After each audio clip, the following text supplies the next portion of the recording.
એક બાજુ ગુજરાતમાં ચૂંટણીનો ગરમાવો છે, નેતાઓ પ્રચારમાં વ્યસ્ત છે અને બીજી બાજુ આઈપીએલનો ક્રેઝ આસમાને છે. પરંતુ શું તમને ખબર છે કે રાજકોટમાં આજે ચૂંટણી અને આઈપીએલની વચ્ચે એક એવો કાંડ સામે આવ્યો છે જેણે મોટા ગજાના નેતાઓની ઊંઘ ઉડાડી દીધી છે.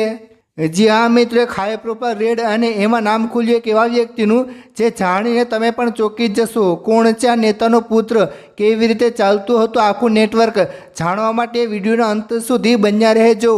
મિત્રો, ઘટના છે રાજકોટના પોસ્ટ વિસ્તાર ગણાતા 150 ફૂટ રિંગ રોડની. અહીં આવેલી આરકે પ્રાઇમ બિલ્ડિંગમાં ક્રાઇમ બ્રાન્ચે અચાનક ત્રાટકીને સૌને ચોંકાવી દીધા હતા.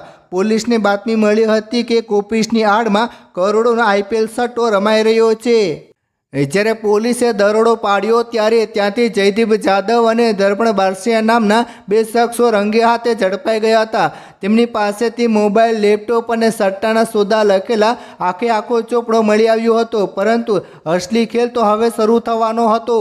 તપાસ દરમિયાન જ્યારે આઈડિયા આપનાર મુખ્ય સૂત્રધારનું નામ સામે આવ્યું ત્યારે પોલીસ પણ સ્તબ્ધ થઈ ગઈ હતી. આ સટ્ટા કાંડના તાર સીધા રાજકારણ સાથે જોડાયેલા હતા.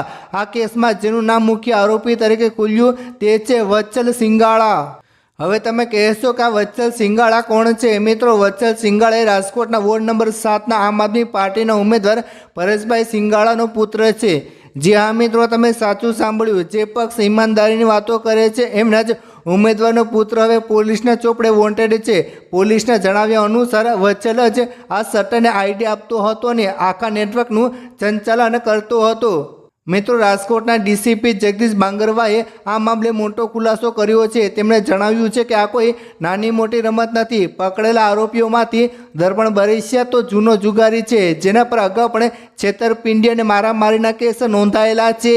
આઈપીએલ શરૂ થઈ ત્યારથી અત્યાર સુધી રાજકોટ પોલીસે કુલ 12 જેટલા બુકીઓને જેલના સળિયા પાછળ ધકેલી દીધા છે. પરંતુ આ વખતે નેતાના પુત્રનું નામ સામે આવતા મામલો ગરમાયો છે. અત્યારે વત્સલ સિંગાળા ફરાર છે ને પોલીસ તેને પકડવા માટે ચક્રો ગતિમાન કરી રહી છે. તો મિત્રો, શું તમને લાગે છે કે ચૂંટણીના સમયે આ પ્રકારના કાંડ નેતાઓની છબી વગાડશે? શું પોલીસ વચ્ચે સિંગાળા સુધી પહોંચી શકશે? તમારા મંતવ્યો નીચે કમેન્ટ બોક્સમાં જરૂર જણાવજો. જો તમને આ માહિતી ગમી હોય તો વિડીયોને લાઇક કરો અને આવી જ સનસનાટીભરી અપડેટ માટે અમારી ચેનલને સબસ્ક્રાઈબ કરો અને થઈ શકે તો આ વિડીયો શેર કરો. જેમ બને તેમ આ વિડીયો શેર કરો, લોકોને દેખાડો, જેથી કરીને બધાને જાણ થાય કે આજકાલ આ દેશમાં અને ગુજરાતમાં શું થઈ રહ્યું છે. ખાસ નોંધ, આ વિડીયો જાહેરમાં ઉપલબ્ધ માહિતી અને મીડિયા રિપોર્ટ્સ પર આધારિત છે. આમાં દર્શાવેલ માહિતી સંપૂર્ણ રીતે સત્ય હોય તે જરૂરી નથી. કોઈ વ્યક્તિ, સમાજ અથવા સમૂહને નિશાન બનાવવાનો ઉદ્દેશ્ય નથી. વ્યુઅર પોતાની સમજ પ્રમાણે માહિતીની પુષ્ટિ કરે.